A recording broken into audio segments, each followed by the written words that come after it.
ಮಾರ್ಕೆಟ್ನಲ್ಲಿ 1000 ರೂಪಾಯಿಗೆ ಸಿಗುವಂತ ಪದಾರ್ಥನ ಮನೆಯಲ್ಲೇ ಕೇವಲ 50 ರೂಪಾಯಿಯಲ್ಲಿ ತಯಾರಿಸಬಹುದು. ನಮಸ್ಕಾರ, ಶ್ರಾವಣಿ ಅಡುಗೆ ಮನೆಗೆ ಸ್ವಾಗತ. ನಾನು ರಶ್ಮಿ. ಇವತ್ತೇ ನಾವು ದುಬಾರಿ ಬೆಲೆಗೆ ಸಿಗುವಂತ ಒಂದು ಪದಾರ್ಥ ಮನೆಯಲ್ಲೇ ಚುರ್ಮುರಿಯಿಂದ ತಯಾರಿಸ್ತಾ ಇದ್ದೀವಿ. ಈ ರೀತಿ ಇದನ್ನ ನೀವು ವಿಚಾರ ಕೂಡ ಮಾಡಿರಲ್ಲ. ತುಂಬಾ ಯುನೀಕ್ ಮತ್ತೆ ಅದ್ಭುತ ರುಚಿ ರೆಸಿಪಿ ಇದೆ. ಖಂಡಿತ ವಿಡಿಯೋನ ಸ್ಕಿಪ್ ಮಾಡದೆ ಪೂರ್ತಿ ನೋಡಿ ಸಪೋರ್ಟ್ ಮಾಡ್ರಿ. ಹಾಗಾದ್ರೆ ಜಾಸ್ತಿ ತಡ ಮಾಡದೆ ಚುರ್ಮುರಿಯಿಂದ ಈ ಹೊಸ ತರಹದ ಯುನೀಕ್ ರೆಸಿಪಿ ಹೇಗೆ ಮಾಡೋದು ಅಂತ ನೋಡೋಣ ಬನ್ನಿ.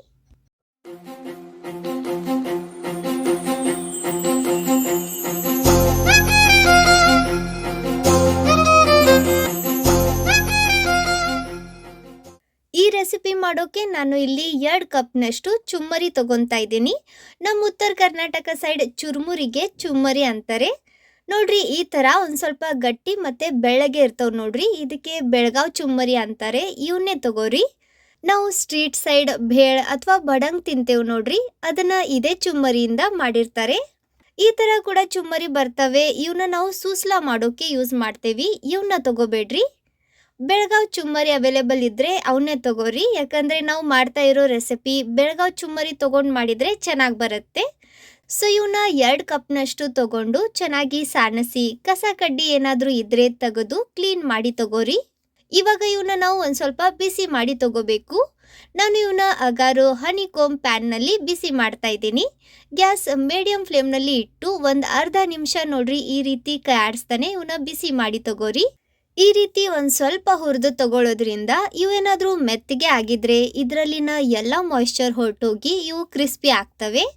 ಇಲ್ಲಿ ಗಮನ ಇರಲಿ, ಇವನ್ನ ಸ್ವಲ್ಪ ಕೂಡ ಹಾಗೆ ಬಿಡಬೇಡ್ರಿ. ಕಂಟಿನ್ಯೂಸ್ ಆಗಿ ಈ ರೀತಿ ಕೈ ಆಡಿಸ್ತಾನೆ ಇರ್ರಿ, ಇಲ್ಲಾಂದ್ರೆ ಇವು ತಳಕ್ಕೆ ಹೊತ್ತೋಗ್ಬಿಡ್ತವೆ. ಈ ರೀತಿ ಇವನ್ನ ಒಂದು ಅರ್ಧ ನಿಮಿಷ ಹುರಿದ್ರೆ ಸಾಕು, ಇವು ಗರಿ ಗರಿ ಆಗ್ತವೆ. ಇವನ್ನ ಒಂದು ಪ್ಲೇಟ್ನಲ್ಲಿ ತೆಗೆದಿಡ್ರಿ. ಇವಾಗ ಇದೇ ಪ್ಯಾನ್ನಲ್ಲಿ ಅರ್ಧ ಕಪ್ನಷ್ಟು ಶೇಂಗಾ ಹುರಿಯೋಣ. ಶೇಂಗಾ ಆದಷ್ಟು ನೋಡ್ರಿ ಈ ರೀತಿ ಒಂದೇ ಆಕಾರದಲ್ಲಿ, ಅಂದರೆ ಸಣ್ಣದು ಅಥವಾ ದೊಡ್ಡದು ಇರಬಾರ್ದು, ಒಂದೇ ಸಮ ಇರಬೇಕು ಅಂತ ಶೇಂಗಾ ತಗೋರಿ.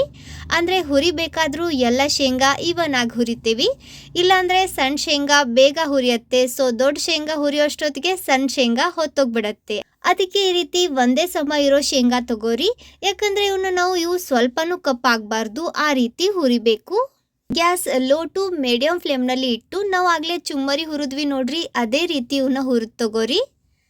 ನೀವು ನೋಡ್ತಾ ಇರ್ಬೋದು ನೋಡ್ರಿ, ಇವು ಚಟಪಟ ಅಂದು ಸಿಪ್ಪೆ ಸುಲಿತಾ ಇದ್ದಾವೆ.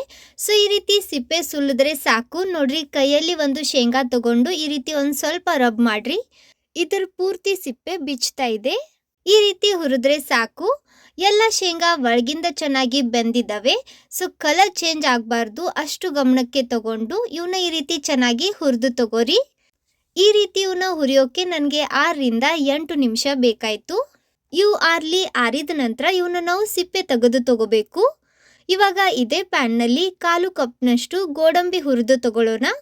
ಇವನು ಸಹ ಅಷ್ಟೇ ಒಂದು ಸ್ವಲ್ಪ ಬಿಸಿ ಮಾಡಬೇಕು, ಕಲರ್ ಚೇಂಜ್ ಆಗಬಾರ್ದು. ಒಂದು ಅರ್ಧ ನಿಮಿಷ ಅಷ್ಟೇ ಇವನ್ನ ಈ ರೀತಿ ಒಂದು ಸ್ವಲ್ಪ ಬಿಸಿ ಮಾಡಿ ತಗೋರಿ. ಈ ಕಡೆ ನಮ್ಮ ಶೇಂಗಾನು ಆರಿದವೆ. ಇವನ್ನ ಸಿಪ್ಪೆ ತೆಗೆದು ತಗೋಬೇಕು. ನೀವು ನೋಡ್ತಾ ಇರ್ಬೋದು ನೋಡ್ರಿ, ಶೇಂಗಾ ಸ್ವಲ್ಪನೂ ಕಪ್ಪಾಗಿಲ್ಲ. ಈ ರೀತಿ ಇವನ್ನ ನಾವು ಹುರಿಬೇಕು. ಮತ್ತು ಇದಕ್ಕೆ ಸ್ವಲ್ಪನೂ ಸಿಪ್ಪೆ ಉಳಿದಿಲ್ಲ. ಈ ರೀತಿ ಇವನ್ನ ಸಿಪ್ಪೆ ಸುಲಿದು ತಗೋರಿ. ಅಂದರೆ ನಾವು ಮಾಡ್ತಾ ಇರೋ ರೆಸಿಪಿ ಬೆಳ್ಳಗೆ ಬರುತ್ತೆ, ಕಪ್ಪಾಗಲ್ಲ. ಇವಾಗ ಇವನ್ನ ಮಿಕ್ಸಿ ಜಾರ್ನಲ್ಲಿ ಹಾಕಿ ಇದರಲ್ಲೇ ಗೋಡಂಬಿ ಮತ್ತು ನಾವು ಹುರಿದಿಟ್ಟಿದ್ವಿ ನೋಡ್ರಿ ಚುಮ್ಮರಿ, ಅವನ್ನ ಹಾಕಿ ಸಣ್ಣಕ್ಕೆ ಪುಡಿ ಮಾಡಿ ತಗೋರಿ. ಇದನ್ನ ಒಂದೇ ಸತಿ ಗ್ರೈಂಡ್ ಮಾಡಬೇಡ್ರಿ, ನಿಂತು ಸ್ಪೂನ್ನಿಂದ ಕಾಡಿಸಿ ನಂತರ ಗ್ರೈಂಡ್ ಮಾಡ್ರಿ, ಅಂದರೆ ಚೆನ್ನಾಗಿ ಪುಡಿ ಆಗತ್ತೆ.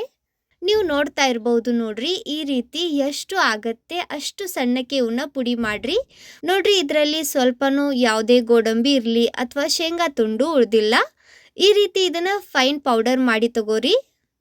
ಇವಾಗ ಇದನ್ನ ಸೈಡ್ ತೆಗೆದಿಟ್ಟು ಇದೇ ಜಾರ್ನಲ್ಲಿ ಅರ್ಧ ಕಪ್ನಷ್ಟು ಸಕ್ಕರೆ ಮತ್ತು ಒಂದು ಸ್ವಲ್ಪ ಅಂದರೆ ಒಂದು ಅರ್ಧ ಚಮಚೆಯಷ್ಟು ಏಲಕ್ಕಿ ಪುಡಿ ಹಾಕಿ ಸಣ್ಣಕ್ಕೆ ಗ್ರೈಂಡ್ ಮಾಡ್ರಿ.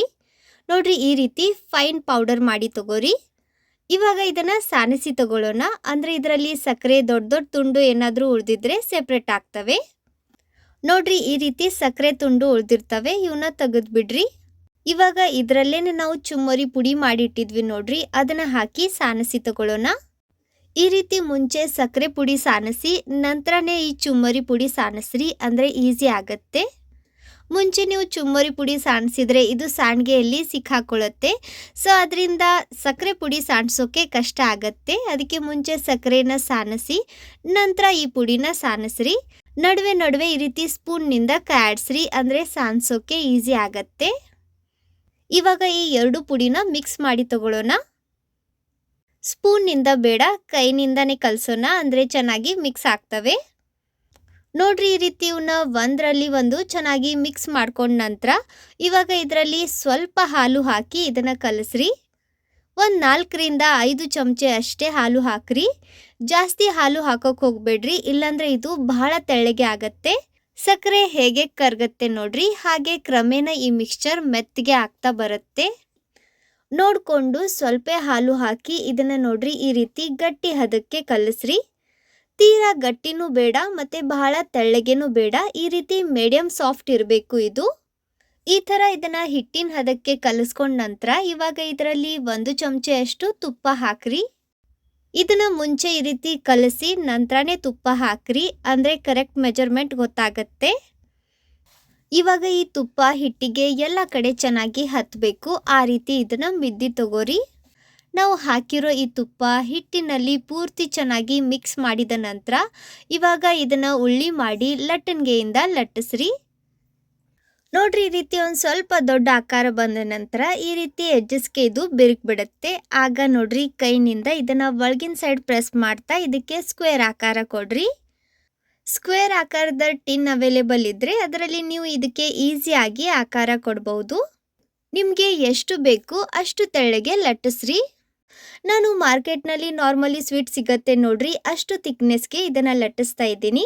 ಇವಾಗ ಇದರ ಎಡ್ಜಸ್ನ ಚಾಕುನಿಂದ ಕಟ್ ಮಾಡಿ ತಗೊಳ್ಳೋಣ, ಅಂದರೆ ಇದು ನೋಡೋಕೆ ಚಂದ ಕಾಣುತ್ತೆ. ಕಟ್ ಮಾಡಿ ಉಳಿದಿರೋ ಈ ಭಾಗಕ್ಕೆ ನೀವು ನೋಡ್ರಿ ಈ ರೀತಿ ಪೇಡೆ ಆಕಾರ ಕೊಡ್ಬೋದು. ಎಷ್ಟು ಕ್ಯೂಟ್ ಕಾಣ್ತಾ ಇದೆ ನೋಡ್ರಿ ಇದು. ಈ ರೀತಿ ಸ್ಕ್ವೇರ್ ಆಕಾರದಲ್ಲಿ ಕಟ್ ಮಾಡಿದ ನಂತರ ಇವಾಗ ಸ್ವಲ್ಪ ಗ್ಯಾಪ್ ಬಿಟ್ಟು ಇದನ್ನು ಕಟ್ ಮಾಡ್ರಿ. ಇದನ್ನು ಕಟ್ ಮಾಡಬೇಕಾದ್ರೇ ನಿಮಗೆ ಗೊತ್ತಾಗ್ತಿರ್ಬಹುದು ಇದು ಎಷ್ಟು ಸಾಫ್ಟ್ ಆಗಿದೆ, ಎಷ್ಟು ಸ್ಮೂತ್ಲಿ ಕಟ್ ಆಗ್ತಾ ಇದೆ ಅಂತ. ಪರ್ಫೆಕ್ಟ್, ಇದು ರೆಡಿ ಇದೆ. ಇದರಲ್ಲಿ ನಾವು 1 ಪೀಸ್ ತೆಗೆದು ತೋರಿಸ್ತಾ ಇದ್ದೀನಿ, ನೀವು ನೋಡ್ತಾ ಇರಬಹುದು ಎಷ್ಟು ಪರ್ಫೆಕ್ಟ್ ಟೆಕ್ಸ್ಚರ್ ಬಂದಿದೆ. ಸೇಮ್ ನಾವು ಮಾರ್ಕೆಟ್ನಲ್ಲಿ ಸ್ವೀಟ್ ತಂದಾಗ ಯಾವ ಥರ ಇರುತ್ತೆ ಅದೇ ಥರ ಬಂದಿದೆ ಇದು. ಟೇಸ್ಟ್ ಕೂಡ ಹೇಳೋದೇ ಬೇಡ ಫ್ರೆಂಡ್ಸ್. ಇದನ್ನು ನೀವು ಒಂದ್ಸತಿ ಮನೆಯಲ್ಲಿ ಮಾಡಿ ಎಲ್ಲರಿಗೂ ತಿನ್ನಿಸ್ರಿ, ಖಂಡಿತ ಎಲ್ಲರಿಗೂ ತುಂಬ ಇಷ್ಟ ಆಗತ್ತೆ. ಇನ್ನು ಮುಂದೆ ನೀವು ಮಾರ್ಕೆಟ್ನಲ್ಲಿ ಸ್ವೀಟ್ ತರಲ್ಲ, ಮನೆಯಲ್ಲೇ ಮಾಡ್ಕೊಂಡು ತಿಂತೀರಾ. ಸೊ ಫ್ರೆಂಡ್ಸ್, ಇವತ್ತಿನ ಈ ರೆಸಿಪಿ ನಿಮಗೆ ಇಷ್ಟ ಆದರೆ ಸ್ವಲ್ಪನಾದರೂ ಯೂಸ್ಫುಲ್ ಅಂತ ಅನಿಸಿದರೆ ಪ್ಲೀಸ್ ಲೈಕ್ ಮಾಡಿ. ನಿಮ್ಮ ಫ್ರೆಂಡ್ಸ್ ಹಾಗೆ ಫ್ಯಾಮಿಲಿ ಸರ್ಕಲ್ ಜೊತೆ ವಿಡಿಯೋನ ಶೇರ್ ಮಾಡಿ ನಮಗೆ ಸಪೋರ್ಟ್ ಮಾಡಿರಿ. ಭೇಟಿಯಾಗೋಣ ಇದೇ ಥರದ ಮತ್ತೊಂದು ಹೊಸ ಯೂಸ್ಫುಲ್ ಆಗಿರುವಂಥ ಯುನೀಕ್ ರೆಸಿಪಿ ಜೊತೆ. ಅಲ್ಲಿವರೆಗೂ ಬೈ ಫ್ರೆಂಡ್ಸ್.